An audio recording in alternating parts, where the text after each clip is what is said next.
आरिफ नाम के दहशतगर्द को पकड़ा है जो रियासी का रहने वाला है।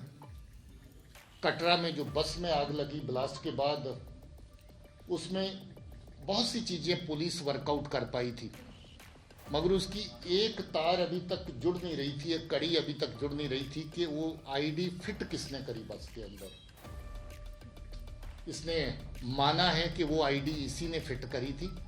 एक नहीं बल्कि 2 आईडी लगाई थी ताकि लोगों का ज़्यादा से ज़्यादा नुकसान हो सके, और आईडी लगाने की जगह भी वो ढूंढी थी जो पेट्रोल टैंक को ही बारूद की तरह इस्तेमाल कर सके। और इसने आईडी बस के अंदर जाकर के सीट नंबर 3 के नीचे जहाँ पेट्रोल पंप पड़ता है उसके बिल्कुल ऊपर फिट करी थी, थैले के अंदर डाल के, और 2 आईडीज एक साथ फिट करी थी।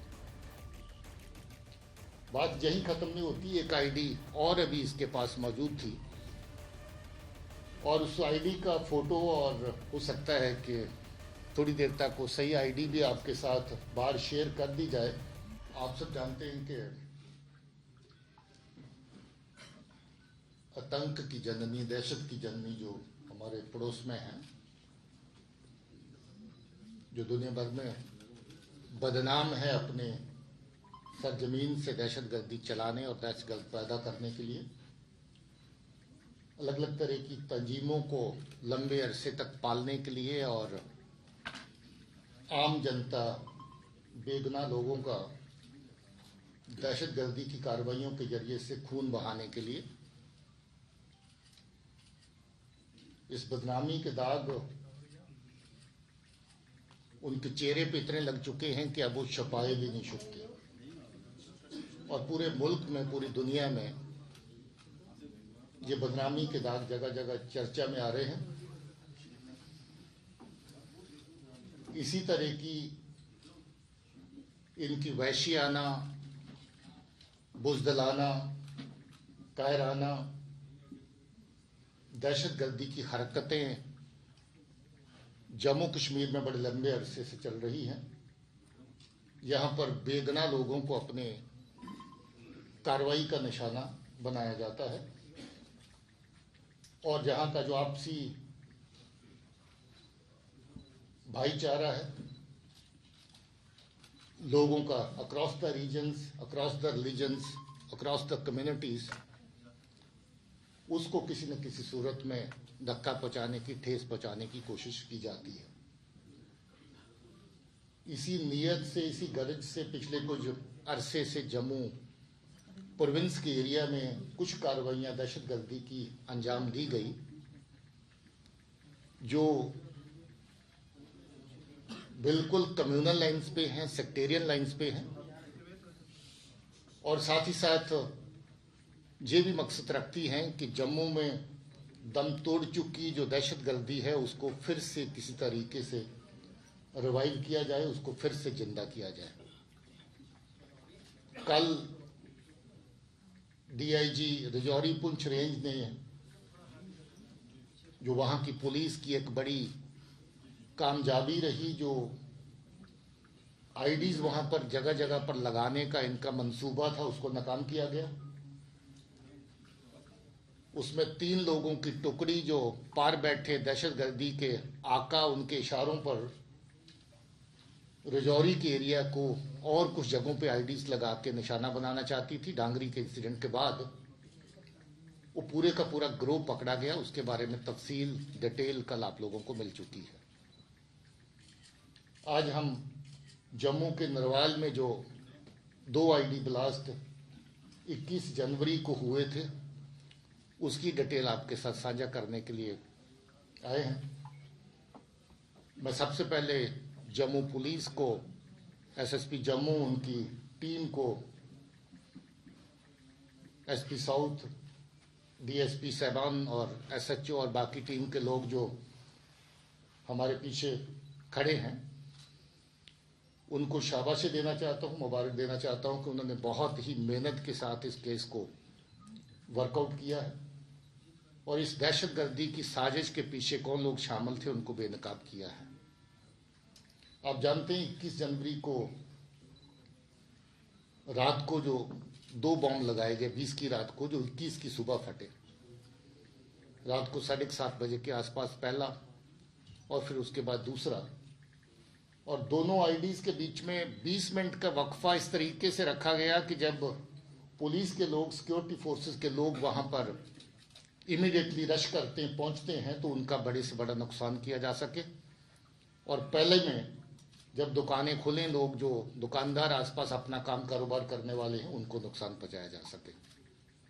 मगर पुलिस ने अपनी एसओपीज का पालन करते हुए अच्छे तरीके से सिचुएशन को हैंडल किया और उस एरिया को अच्छे से सैनिटाइज किया, जिसकी वजह से पहली आईडी में 9 लोग जख्मी हुए, मगर दूसरी आईडी जिसका निशाना ये था कि पुलिस और सिक्योरिटी फोर्सेस के लोग जो मौके पर आए उनको टारगेट किया जाए, एसओपी का पालन करते हुए उस नुकसान को बचाया जा सका, वरना वो नुकसान और भी बड़ा हो सकता था, क्योंकि पहली आईडी छोटी थी और दूसरी आईडी उससे कहीं ज़्यादा बड़ी थी और इरादा यही था कि दूसरी आईडी ज़्यादा से ज़्यादा लोगों का नुकसान करे।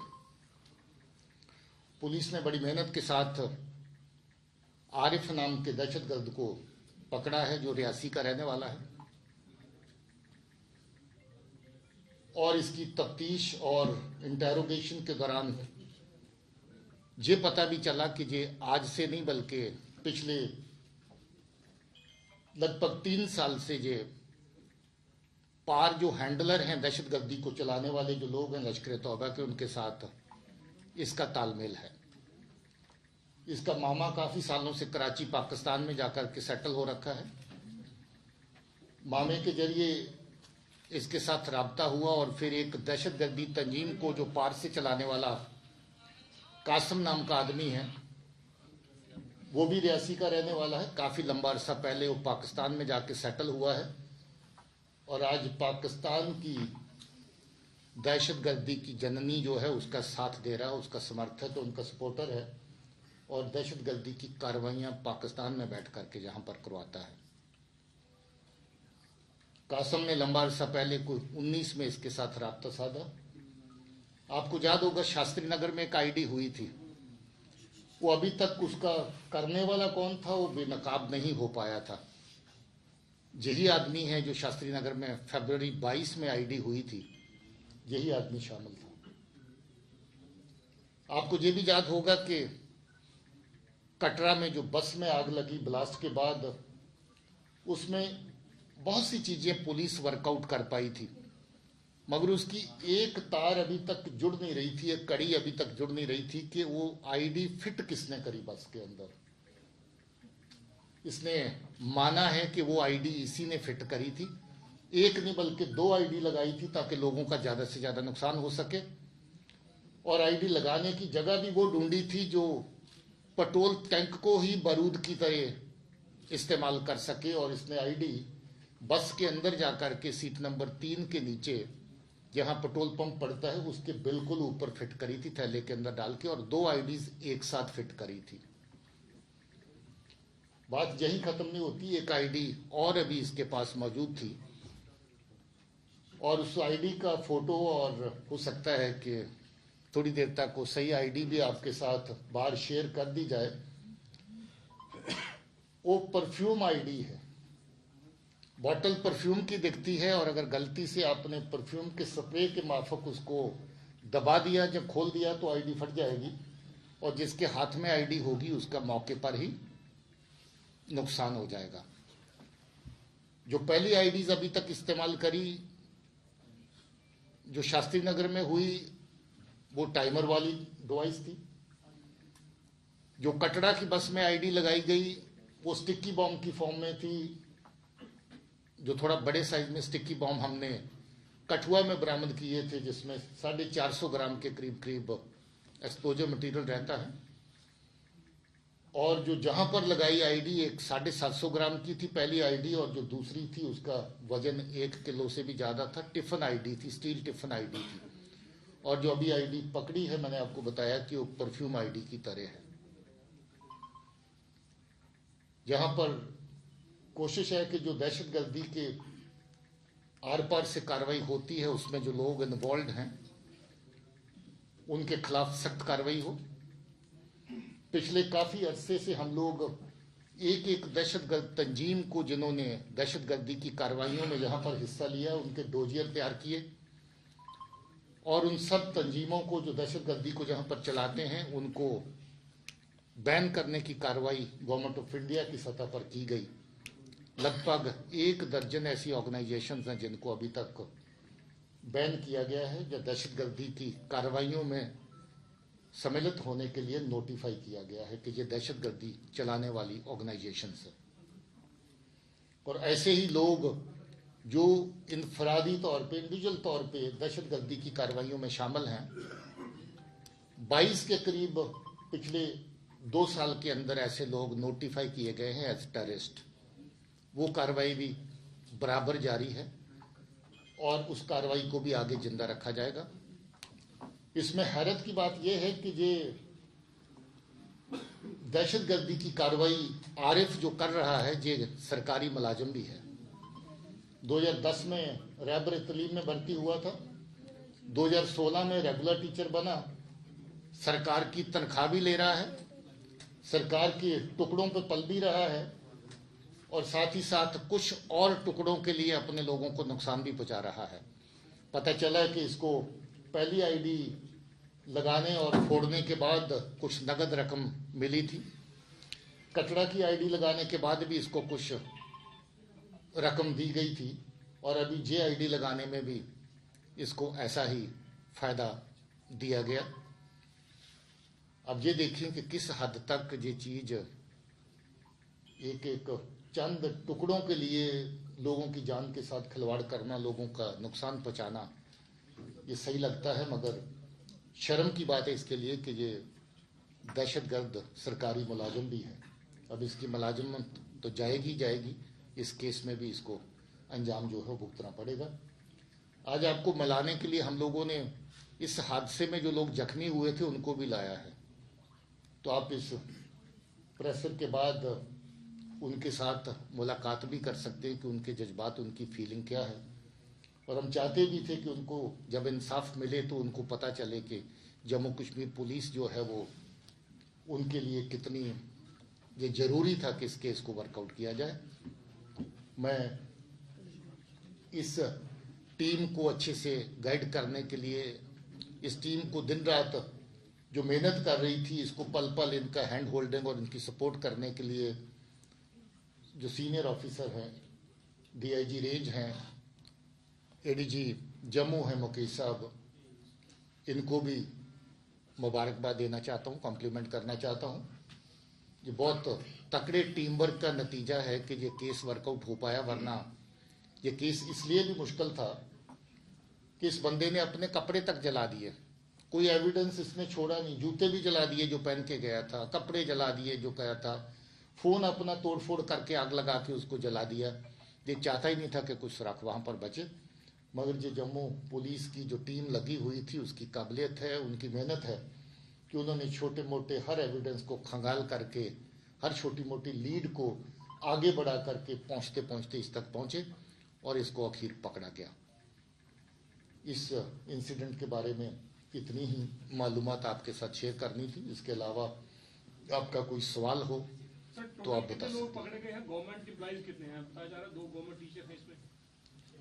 अभी तो एक ही का है, उसके अलावा अगर कोई तफ्तीश आगे चलती है और किसी का इसमें आता है नाम तो देखिए। जो आईडी मॉड्यूल्स हैं उनमें से 4 लोग पकड़े गए हैं, राजौरी और जम्मू को मिला। ये 3 वहां के देखें, जहां के देखें तो 4 हो गए। उसके अलावा आपको याद होगा कि तालिब का मॉड्यूल अगर देखें तो कितनी आईडीज में वो शामिल था, तो तालिब के मॉड्यूल में कितने लोग पकड़े जा चुके थे, वो भी तो आधा दर्जन के करीब। हाँ, 5 लोग उसमें भी थे। तो तालिब का मॉड्यूल भी आईडी का ही बेसिकली मॉडल था, जिस मॉडल के जरिए आपको जो ट्विन बस में ब्लास्ट हुए उधमपुर में, आपको याद होगा, कोटरंका में जो ब्लास्ट हुआ आपको याद होगा, एक शादी के दौरान किसी के घर में रिजौरी में ब्लास्ट हुआ आपको याद होगा। तो वो कार्रवाइयाँ जो तालिब के ग्रुप की थी, तो ये इस तरीके से देखें तो तालिब भी उस केस में फिगर करता है जो कटड़ा का ब्लास्ट हुआ, और तालिब की उस केस में ये कड़ी अभी बाकी थी कि आईडी अगर मिली तो लगाई किसने, और तालिब के इस ग्रुप की जो कड़ी मिसिंग थी वो यही थी जो आज इस केस में पकड़ा गया। आरफ जी, ये जो आईडी इसने इस्तेमाल करी हैं वो ड्रोन से आई थी, दिसंबर के आखिरी महीने के आखिरी दिनों में आई थी और 3 आईडीज एक साथ आई थी, जिसमें 2 इस्तेमाल कर चुका है और तीसरी अभी इसके पास मौजूद है। कितना चैलेंजिंग था ये केस, जिस तरह से आपने कहा आरिफ ने कपड़े भी जला दिए थे, जूते भी जला दिए, ऐसे लोगों को शिकंजा कसना कितना चैलेंजिंग था जम्मू पुलिस के लिए? देखिए 21 जनवरी का वाक़ा है और आज कितने दिन हुए? 11 दिन। और मुझे लगता है इस 11 दिन के अंदर पुलिस की टीम ने शायद सोया नहीं होगा, दिन रात अपना काम कर रहे थे। तो ये इतनी बड़ी चुनौती थी कि कोई लीड मिले तो वो लीड जाया नहीं होनी चाहिए, और दूसरा ये है कि उसमें टाइम का गैप नहीं आना चाहिए कि आप ढूंढते रहें और आपके सुराख के आगे जो फॉलोअप जिस पे करना चाहते हो आपसे दूर निकल जाए। तो 11 दिन की नहीं बल्कि 11 दिन और 11 रातों की मेहनत है जिसकी वजह से ये केस वर्क बड़ी कामयाबी आका भी यहाँ पे होंगे जम्मू कश्मीर में, क्या उनकी तरफ भी कोई शिकंजा कसा जाएगा? आखिर आरडी आती है, एक बार यहाँ पे का जजमेंट से आई थी, उनके आका और भी जम्मू कश्मीर में होने चाहिए, वो इसको पीछे सपोर्ट कर रहे हैं। देखिए ऐसा है कि जो केस टू केस हम लोगों को देखना पड़ता है, और जितने लोग किसी भी सूरत में दहशतगर्दी के साथ जिनकी वाबस्तगी पाई गई, डायरेक्ट हो या इनडायरेक्ट हो, उनको हमने अभी तक छोड़ा नहीं है।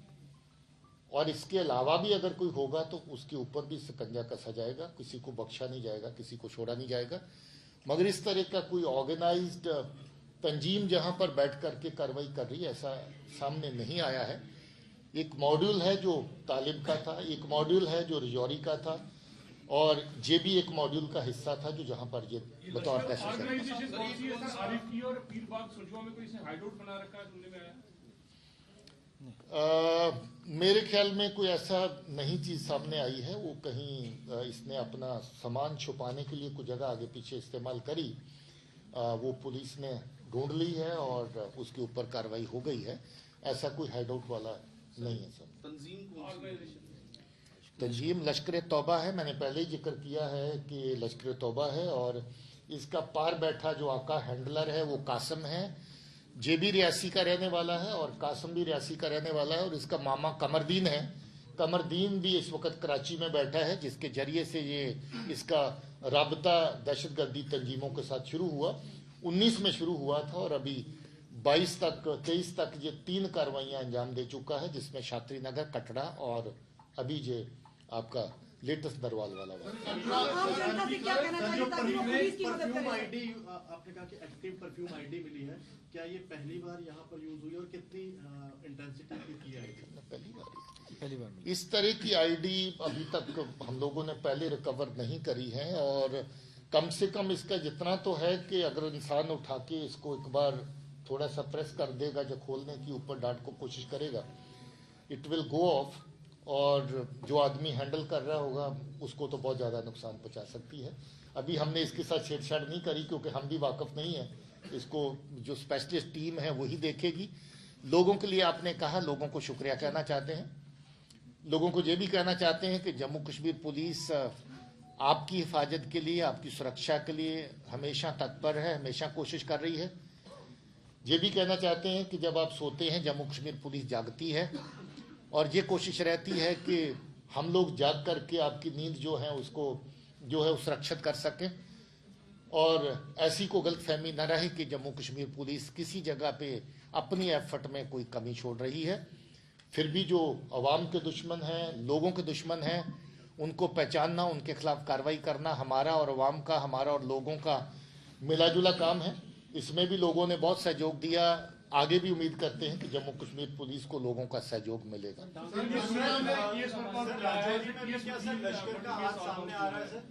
राजौरी में जो डांगरी में इंसिडेंट हुआ उसमें भी सर लश्कर का मॉड्यूल सामने आ रहा है, क्योंकि टेररिस्ट क्योंकि ट्रेस कुछ मिले थे।